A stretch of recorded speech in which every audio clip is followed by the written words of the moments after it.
নমস্কার দর্শক বন্ধুরা, রেপ স্পোর্টস বাংলায় আপনাদের সবাইকে স্বাগত। প্রথমেই আপনাদের সবাইকে জানাই শুভ দীপাবলি। আপনারা এতক্ষণে সবাই জানেন যে গতকাল একটি অত্যন্ত অপ্রীতিকর ঘটনা ঘটে গোয়াতে, যেখানে ইস্টবেঙ্গলের গোলকিপার কোচ সন্দীপ নন্দী দায়িত্ব ছেড়ে চলে আসেন কলকাতায়। পুরো বিষয়টা নিয়ে, যে সন্দীপ নন্দীকে নিয়ে যেভাবে অস্কার ব্রুজোর আচরণ, বা তারই পরিপ্রেক্ষিতে যেহেতু সামনে 25 তারিখ থেকে ইস্টবেঙ্গলের প্রথম ম্যাচ ডিম্পোর বিরুদ্ধে সুপার কাপে, এই ঘটনা তার কি কোনো প্রভাব পড়বে কিনা, বা পুরো বিষয়টা আরও কি ভালোভাবে হ্যান্ডেল করা যেত না, বা কোচ অস্কার ব্রুজো এবং সন্দীপ নন্দীকে বিষয়টা নিজেদের মধ্যে আলাদা, প্লেয়ারদের সামনে না হয়ে যদি আলাদা যদি মিটিয়ে নিতেন। তো পুরো বিষয়টা নিয়ে আমরা কথা বলতে এসেছি প্রাক্তন ইস্টবেঙ্গল ফুটবলার আলভিটোর কাছে। আলভি, এই কারণেই তোমার কাছে আসা, because you are part of East Bengal family for quite some time. এবং তুমি কি বলবে এই ঘটনাটা, যে যে ঘটনাটা ঘটলো, এবং you played long side Sandeep Nandi, এবং Sandeep Nandi has been part of several trophy winning East Bengal side. তো সন্দীপ নন্দীকে যেভাবে ছেড়ে দিতে বাধ্য করা হলো, এটাকে নিয়ে তোমার প্রথম প্রতিক্রিয়া কি? প্রথমে সবাইকে শুভ দীপাবলি জানাই। আহ, বলা হয় না, একটা খারাপের মধ্যে আরেকটু খারাপ দিন। আমরা হয়তো কালকে সবাই জানে কি হয়েছে না হয়েছে, কিন্তু আমাকে যদি অ্যাজ অ্যান এক্স ফুটবলার যদি জিজ্ঞেস করা হয়, আমার মনে হয় এই সিচুয়েশনটাকে আমার মনে হয় একটু সুন্দর করে এটা মিটিয়ে যেতে পারতো, যেটা হয়নি। এটাই একটা দুঃখের ব্যাপার, কারণ এটা আমার মনে হয় একটা সিম্পল ছোট একটা ব্যাপার, ওটা বড় কোনো একটা কিছু হয়নি। তো একটা গোলকিপার কোচকে সাজেশন দিতেই পারে, কিন্তু ultimately the boss is only one, that's the coach. Decision তো কোচের। এর আগে আমাদের টাইমে আমি যে দেখলাম, সুভাষ ভৌমিক সব সিনিয়রদেরকে নিয়ে বসতো, এটা সাজেশন নিত। অনেকবারও সাফল্য পেয়েছে, অনেকবারও হারই পেয়েছে। তার মানে এটা নয় যেদিন ও হার পেয়েছে ও সব সিনিয়র প্লেয়ারকে দোষ দিয়ে দিয়েছে, সেটা তো নয়। কিন্তু আমরা তো সবাই নন্দিরই মুখ থেকে অনেক কিছু শুনেছে। এবার আমি চাইবো অস্কার ভূষণই কিছু বলুক, কি এক্স্যাক্ট কি হয়েছে। কারণ আমার মনে হয় কোনোদিনই একদিকে শুনলে না, ব্যাপারটাকে ভালো করে বোঝা যায় না। Fair enough. তো I think now it's time in Oscar একটু কাউন্টার করো, কি সত্যি যেটা নন্দী যেটা বলেছে সেইগুলো কি সত্যি, কিংবা if he has something to say, কিরকম এটা শুরু হয়েছে, কোথায় থেকে শুরু হয়েছে। কারণ 18 তারিখ লাস্ট ম্যাচ হলো, 19 তারিখ everything was blank, nothing happen. হয়তো প্র্যাকটিস ছিল না, 20 তারিখ তারা ট্রাভেল করেছে। তো এটা একটা আপসেট কোচ কিংবা গোলকিপার কোচ থাকতেই পারে। বাট আমার মনে হয় যেহেতু এটা একটা ফ্যামিলি, আজকে কোচ আর অ্যাসিস্ট্যান্ট মানে গোলকিপার কোচের মধ্যে কেন, আমি তো মনে করি আজকালের তুমি রিলেশন ওয়াইজ যদি দেখতে যাও, হাজব্যান্ড ওয়াইফের মধ্যে অনেক কিছু হয়, but then they try to sort it out amicably. তো এই জায়গায় আমার মনে হয় অস্কার ব্রুজন একজন এক্সপিরিয়েন্স কোচ, অনেক জায়গায় কোচিং করেছে। ইন্ডিয়াতে এটা তো সেকেন্ড স্টিন্ট। তো আমার মনে হয় they could have just try to sort it out amicably. কারণ I know the next question from you might come whether it will be an impact on the players or Right. not. তো এটা হতেই পারে, কারণ প্লেয়ার্সরা হয়তো দেখেছে এই situation coach আর goalkeeper কোচের মধ্যে কি হচ্ছে।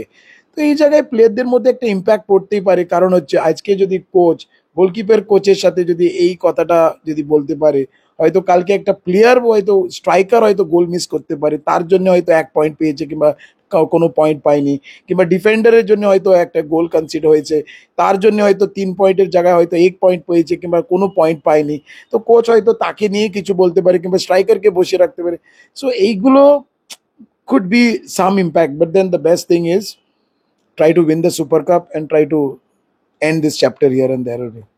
আলবিক, তোমাকে যেটা সন্দীপ নন্দী যেটা কালকে বিভিন্ন সংবাদ মাধ্যমে যেটা বলেছে, যে he was suggested by the East Bengal club to be as the goalkeeper coach, এবং বারবারই এটাই বলছিল যে আমাকে তো ইস্ট বেঙ্গল ক্লাবের তরফ থেকে নাম পাঠানো হয়েছিল, এবং তার জন্যই I was appointed as the goalkeeper coach. কিন্তু কোথাও গিয়ে মনে হয় যে এই যে ঘটনাটি ঘটলো, এবং কালকে সন্দীপ নন্দী নিজেও বলেছে যে maybe he thinks that he was propose by the East Bengal club, তার জন্য হয়তো এই এরকম ভাবে তার সঙ্গে দুর্ব্যবহার করা হলো। But do you think that it's a fall out of the, মানে যে relationship between the club and the Emami officials? দেখো, এটা যদি অস্কার সত্যি ওকে যদি প্রভোক করেই গেছে, কি তোকে কে বলেছে, if is trying to insist, কিংবা একটু ও যদি ডাউট করে কি মেবি হয়তো ক্লাব কর্মকর্তারা বলেছে কিনা, আই থিঙ্ক দ্যাটস রং। কারণ সন্দীপ নন্দী নিজে স্ট্রাগল করে একটু লেভেল, ওদের গোলকিপারই তো লেভেল থাকে, যেমন কোচেসদের pro licence is the maximum you can go up to, কোচেসদের একটা লেভেল হয়। তো ওই লেভেলটা ক্রস করে আজকে ওই জায়গায় এসছে। ও কাউকে ধরে ধরে ইস্ট বেঙ্গলের No. গোলকিপার কোচ হয়নি। আমরা ওকে ছোটবেলায় দেখেছি, আমাদের সঙ্গে খেলেছে, আসিয়ান কাপের one of the main goalkeepers. আজকে আমি শুধু একটাই জায়গায়, আমি অনেক জায়গায় অনেকগুলো কমেন্টস দেখি, সাপোর্টাররা হয়তো ওর কন্ট্রিবিউশন ভুলে গেছে, কিন্তু আমার মনে হয় ট্রাই টু আন্ডারস্ট্যান্ড। ও তো বলিনি, আমি বলিনি, but ultimately there is one boss, the boss is the coach. ও ডিসিশন হয়তো কোচের হবে, সাজেশন হয়তো নন্দী দিতে পারে, এইগুলো হয়তো কোচ রং হতে পারে। কিন্তু আমি তাহলে একটা কথা, এখানে একটাই শুধু কথা বলবো, আজকে অস্কার ব্রুজন আসার পর ইস্ট বেঙ্গল কোনো ট্রফি জিতেনি কেন? তাহলে কারোরই তো কারোর কোনো দোষ আছে, হয় প্লেয়ারের, কোচিং স্টাফের, কোচেস, কারোর তো কারোর দোষ আছে। এই কারণে তো ইস্ট বেঙ্গল ট্রফি পায়নি। তো তুমি তাহলে বলো ওই জায়গায় তাহলে অস্কার ব্রুজন কাকে দোষ দেবে? তো আমার মনে হয় যদি অস্কার ব্রুজন এই কথাটা যদি বলেছে কি তোকে কে ইনসিস্ট করেছে আমাকে বলো, কে ইনসিস্ট, দ্যাটস রং। কারণ হচ্ছে ইস্ট বেঙ্গল কর্মকর্তারা কিংবা Emami, they should be hand in hand, তখনই কিন্তু রেজাল্টটা পজিটিভ হবে। If there is some here and there which I don't know whether what Nandi says is true or not, কারণ আমরা তো একদিকে, আমি বারবার এই কথাটাই বলবো, একদিকে আমরা শুনছি। কালকে হয়তো অস্কার ভূষণ বলবো আমি বলিনি, ও যদিও বলেন না, আমি ওকে এইভাবে কোনো প্রশ্নই করেনি, then we have to listen to that as well. কারণ হচ্ছে আম, একদিকে শুনে তো কথা হয় না। তো যেমন There's always two side of the coin. yes, of course, there's the saying, you know, you can't clap with one hand. To clap your hands, you need both your hands. Right. তো দুদিক থেকে শুনতে হয়। তো আমার মনে হয় এখানে অস্কারই বলুক কি আমি ও সত্যি বলেছে কিনা, but I think this should not happen. আজকে আমাদের অনেকজন লোক বলে মোহনবাগান সোল্ড আউট হয়ে গেছে, বিক্রি হয়ে গেছে, তাহলে আমি বলবো তাহলে ইস্ট বেঙ্গল যদি এরকম রিলেশন আছে, দেন what is good in East Bengal club then? But anyways, I think this is something not to think too much about it. Nandi যেটা বলেছে হয়তো আমরা সবাই শুনেছে, কিন্তু অস্কারই যদি একটু বলে তাহলে আমার মনে হয় এটা মানে একটু ক্লিয়ার হয়ে যাবে। হয়তো গোলকিপার কোচ নন্দী আর থাকবে না, কিংবা কোনো না কেউ আসবে, কাজ করবে। ইট উইল, ইস্ট বেঙ্গল কোনো গোলকিপার কোচ পাবে না সেটা তো হবে না, পাবেই নিশ্চয়ই। কিন্তু যদি এই কথাগুলো যদি ও সত্যি বলে থাকে, then that should be stopped immediately. কারণ ইস্ট বেঙ্গল যদি সাকসেস নিতে হয়, সবাইকে নিয়ে কাজ করতে হবে। Everybody has to come together, only then you will be able to get the positive results.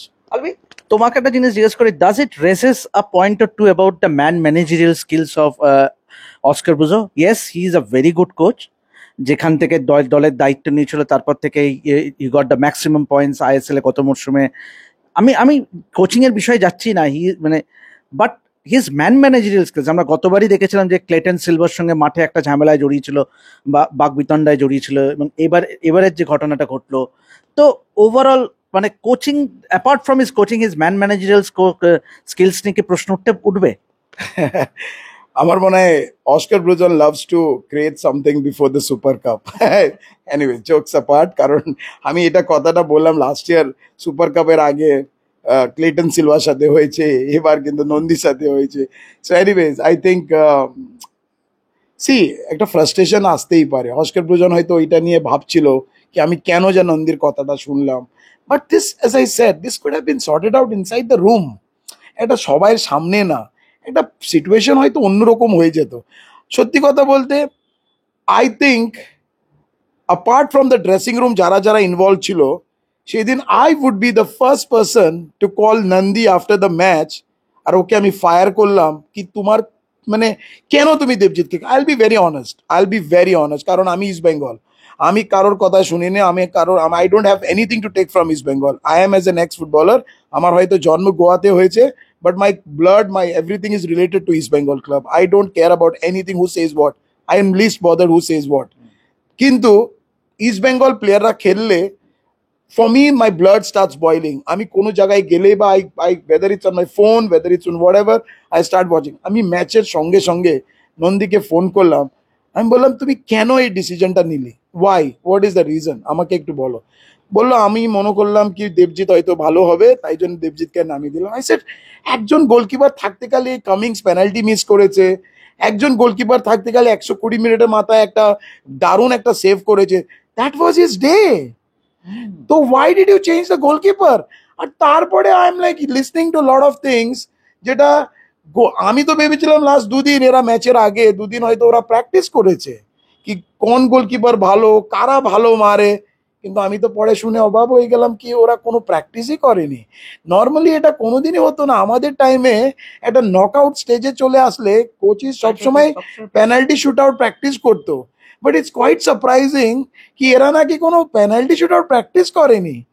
I in fact thought কি দেবজিৎকে নামানো হয়তো দুদিন যারা ওরা প্র্যাকটিসে করেছে, হয়তো Debjit had some outstanding saves, এই কারণে ওরা হয়তো একটা কনফিডেন্স পেয়েছে। But later on I understood from Nandi, যখন আমি ওর বাইটটা শুনলাম, দ্যাট 3-4 বছর আগে যে দেবজিৎ এটিকে মোহনবাগানকে যেটা করেছে সেই কারণে নাকি ওকে নামানো হয়েছে, which was absolutely wrong. Don't go through the past. তাহলে তুমি এখন অব্দি নামতে পারে Sandeep Nandi, you should also then get on to the field, but reflexes তো তোমার 4 বছর আগে যেটা ছিল এখনো থাকবে না। So that was absolutely wrong from his part, but he has apologize to the coach. তো আমার মনে হয় এই জায়গায় কোচকে একটু প্র্যাকটিস করা উচিত ছিল। আজকে হয়তো যেই গুপ্তার জায়গা হয়তো রশিদ বলো আর কেউ বলো, এরা হয়তো আরো ভালো ভালো মারতে পারতো। বাট এনিওয়েজ পেনাল্টি আমরা সবাই জানি ইটস ম্যাটার অফ লাক। দুদিন আগে রোনাল্ডো মিস করেছে, world's one of the best player. তো এইগুলো তো মিস হতেই পারে। বাট আমার মনে হয় এইগুলো যেটা হচ্ছে, this should have not happened for the betterment of the East Bengal club. East Bengal is now hungry for trophy. And these problems gives you more tensions, more problems. Off the field হয়তো এই সমস্যাগুলো, কিন্তু this can reflect on the performance. তো আশা করি এই performance নিয়ে প্লেয়াররা কোনো মাথার মধ্যে যদি না আনতে পারে ততই ভালো।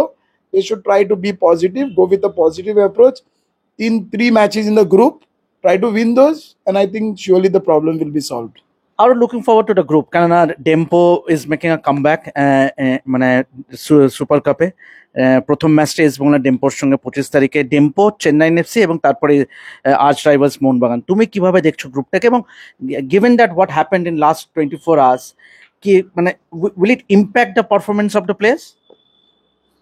দেখো আমার মনে হয় এই সিচুয়েশন অনেকগুলো হয়, মানে it's all of the coach now to motivate the players, encourage the players. আর বলা উচিত কি যা হয়েছে হয়েছে, that's like that's the past, let's focus on the performance. কারণ তুমি দেখো লাস্ট ইয়ার ইস্ট বেঙ্গল এত ভালো পারফরমেন্স দেওয়ার পর হয়তো Oscar Bruzon took over the charge of the team quite late, but then he collected the maximum number of points. But for some reasons, East Bengal could not make it to the to Super 6. কিন্তু তারপরে এই যে Clayton silver সাথে একটা ছোট্ট একটা incident হওয়ার পর super cup first match Kerala ব্লাস্টার্সের সঙ্গে হার, যেটা কেরালা ব্লাস্টার্স এমন কোনো টিম ছিল না, তাদের সঙ্গে হার। তো this sometimes impacts on the performance কিংবা অন দ্য টিম। তো আশা করি গোয়ায় এতদিন আগে ইস্ট বেঙ্গল যখন চলে গেছে, that means they have some mission in their mind. So definitely, but then as we all know there's one team, if I'm not wrong, আমার মনে হয় একটা টিম কোয়ালিফাই করছে গ্রুপ থেকে। So yes, of course I would consider Mohun Bagan as one of the strong sides, but having said so, এই বছর east Bengal কিন্তু কোনো কম টিম না। মানে যেটা আগে হতো, আমরা এজ এন ইস্ট বেঙ্গলের সবসময় চাইতাম ইস্ট বেঙ্গল জিতে যাক, কিন্তু we knew that East Bengal হয়তো পারবে না because of the strength what Mohun Bagan had. But এই বছর একবার অলরেডি হারিয়ে দিচ্ছে, একবার already you can consider is as a draw, tie breaker is anybody's game. East Bengal is definitely a strong side, can compete not only against Mohanbagan, can compete against any team. So definitely East Bengal is a strong contenders, but everything matters is don't wait for the last match against Mohanbagan. তার আগে যে দুটো match আছে, যতগুলো গোল তোমরা করতে পারে গোল করতেই থাক। That will help you all boost up your confidence, and that might also put Mohanbagan under pressure. And if there is one team that qualifies from one group, সব সময় গোল মার্জিন অনেক ম্যাটার করে। তো এই জায়গায় ইস্ট বেঙ্গল প্রথম দুটো match এমনভাবে খেলতে হবে কি মার্জিনটাকে বাড়াও। কারণ আমি এই কারণে বলছি, লাস্ট তুমি আইএফএ শিল্ড দেখো, সেকেন্ড হাফে ইস্ট বেঙ্গল কিন্তু অনেক রিল্যাক্স খেলতে যায়, কেন আমি বুঝতে পারি না। They should try to utilize those chances, create those chances, score those chances as many as you can. That will not only help the team's confidence, but individual performance of the count korbe. So hopefully East Bengal will try and win by big margin in the first 2 games, যেটা মোহনবাগানকে একটু চাপে ফেলে দেবে। So hopefully we will be watching one of the good derbies in Goa this time. তো আপনারা শুনলেন আলভিটোর মুখে যে হি হোপস যে সন্দীপ নন্দীর অধ্যায়কে ফেলে রেখে East Bengal will move on, আর এই মুহূর্তে সেটাই দরকার। টিম ইস্টবেঙ্গলকে এই সময় এই বিতর্ক সরিয়ে রেখে all they need to do is to focus on the upcoming matches. আগামী 3টে ম্যাচ অত্যন্ত গুরুত্বপূর্ণ সুপার কাপে, starting with the match against Dempo. তো এভাবেই দেখতে থাকুন রেড স্পোর্টস বাংলা, এবং যাবতীয় খেলাধুলার আপডেট পেতে অবশ্যই চোখ রাখুন আমাদের এই চ্যানেলে। আমি দেবাশিস আপাতত সাইন অফ করছি, ধন্যবাদ।